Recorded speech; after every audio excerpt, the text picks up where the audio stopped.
Hey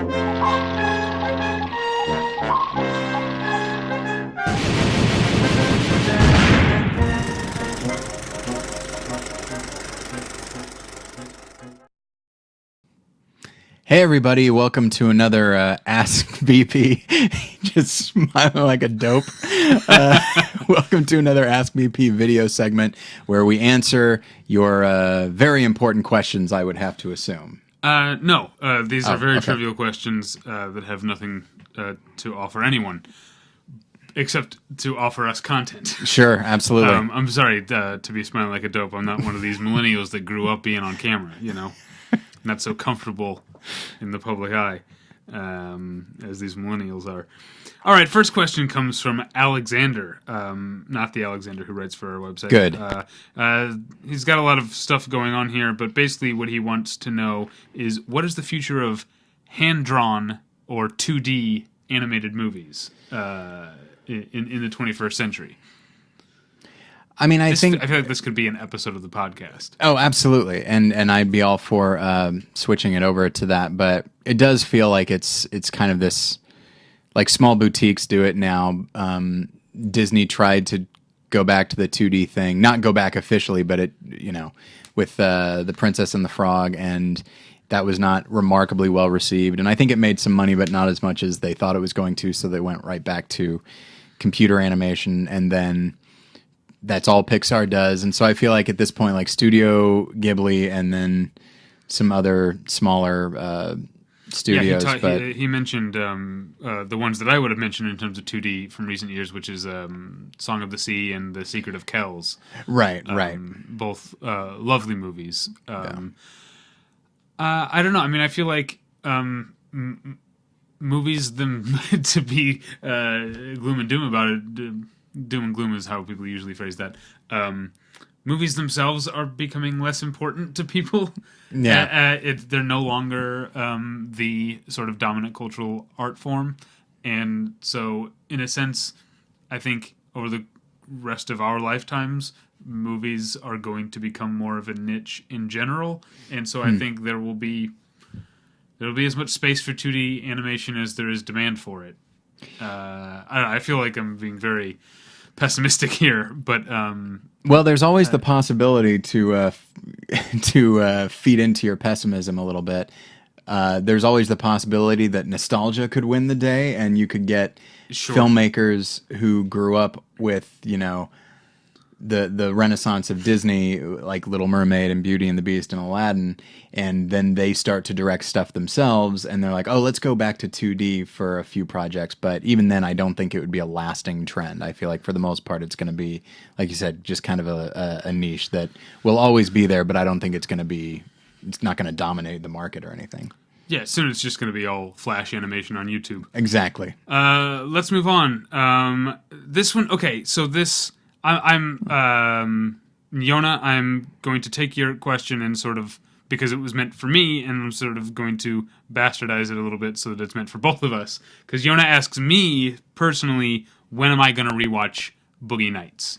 And so, because I've seen the movie once, I didn't care much for it, but I felt the same way about Magnolia. I've gone back and watched Magnolia. It's obviously great. I'm sure I was wrong about Boogie Nights. I'm sure that it is good. Okay. And so my question for you, Tyler, is there a movie like that for you that you remember not liking, but you feel that if you revisited it, you feel confident that your opinion would improve? Well, I mean, the first one off the top of my head is Mulholland Drive, which is a film that, as you know, I didn't really care for that much. But even just in retrospect, even just in thinking about it again, I think I have a lot more respect for it than I used to. But have you seen it since we I saw have it not at seen at the Three Penny? The Three Penny? Saw it? Yeah. I have not seen it since then, and yet it's still, unsurprisingly, I guess, it still has stuck around in my mind. But I should rewatch it.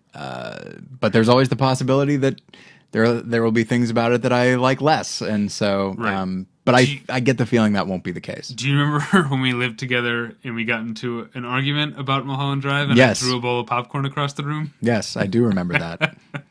No, oddly I'm enough. sorry. I mean, I was still right, but I'm sorry. Sorry about the popcorn thing. I had misspoken. Here's the deal. You thought that I was making a point in which I was being dismissive of your liking of Mulholland Drive. Essentially, we were talking about the Independent Spirit Awards, and that Memento just like dominated, and Mulholland Drive had like cinematography or something like that. And Which I think most people would now look back on and agree with me. Like, yeah, what my point was at the time was that the Independent Spirit Awards, they look at what made money. Like they very seldom award the movies that are truly independent and didn't do very well. Memento was this something of a phenomenon, and so they're like, okay, they're going to give as much to that as possible. And so that was my argument. It was more about the Indie Spirit Awards and what they actually are instead of what they should be. Okay. And why did I throw popcorn across the room? Because I think you thought I was being dismissive, and admittedly my tone was being dismissive of Mulholland Drive itself. Okay. And not the Spirit Awards. I asked if you remember this. You clearly remember it better than I do. I just remember feeling stupid because I had to clean up the popcorn. Because the reason there was a bowl of popcorn out is that we were expecting company. There were a bunch of people about to come over, and I had to quickly clean up. And they came over, and I said, like, no, I just hit a door jamb with my eye. It's fine. And you were like, can I get you anything? And they were like, do you have any popcorn? And I said, sure, here it is. All right, let's move on to the third and final question. This is from Sam, and this is a great question. Sam says, how bad does an accent have to be to pull you out of a movie? And I'm going to say pretty bad, because I tend to not notice when people... Whenever I see a movie and then the reviews come out and people are talking about, and can you believe so and so's accent? I didn't notice, unless it's like Dick Van Dyke and Mary Poppins bad. Sure. But even that is like there's a consistency to it. So if it comes and goes, I guess. Like I definitely noticed it with Matt Damon in The Great Wall recently. It's like he's an American, he's an Irishman, like it's somewhere in between. Yeah. Maybe that was a choice. He was like, I'm everything. What do you think? Yeah. I always notice, but it doesn't always distract me. It distracts me when it's inconsistent. Mm-hmm. For example, I hate to say it, Michael Caine in Cider House Rules. That was kind of all over the place. That's a perfect example of one that people point out that it never occurred to me. But it's tough because the emotion that he's playing is still there, and I'm still relating to the character even if the accent isn't 100% consistent. So I would say at worst, it is distracting. Okay. But if there's a bad accent and it's a bad performance, then it's like, well, now there's nothing to distract me from the distracting accent, and now it's all I can see. I did think of one that is bad enough, and it's in a TV show that I love. But on Angel or Buffy, whenever they would flash back to pre-Vampire Angel, his name was Liam, and he was an Irishman. David Boreanaz, over 8 years of playing that character, never could improve his Irish accent. It's really, really bad. That's the thing. I mean, so I don't even know if that qualifies for Sam's question, because it does pull me out in the sense that I'm like thinking, oof, bad accent, but it doesn't keep me from enjoying it. Well, and it's because there's still more to his performance than just that. Right. If you do it right, and this could be whether it has to do with accents or playing a real character. I always go to this that, Joaquin Phoenix does not sound like Johnny Cash, but he's building the character from the inside out. Mm-hmm. And so I always relate to him as a character and as Johnny Cash, even though he doesn't sound like him that much, as opposed to Jamie Foxx as Ray Charles, who went from the outside in, and so it's a great impersonation, and that's all I really see. I didn't get I didn't really buy the emotion that he was selling, and I feel like it's the same with accents. There could be people who do a really great accent, but the performance is actually still not that good because it has to be more than just, oh, I sound right. I have to feel right as well, and so I would say, and this is pretty easy, Keanu Reeves and Bram Stoker's Dracula. Oh yeah. God bless him, he's trying, but boy oh boy. So, but even then, I didn't dismiss the movie, just his character.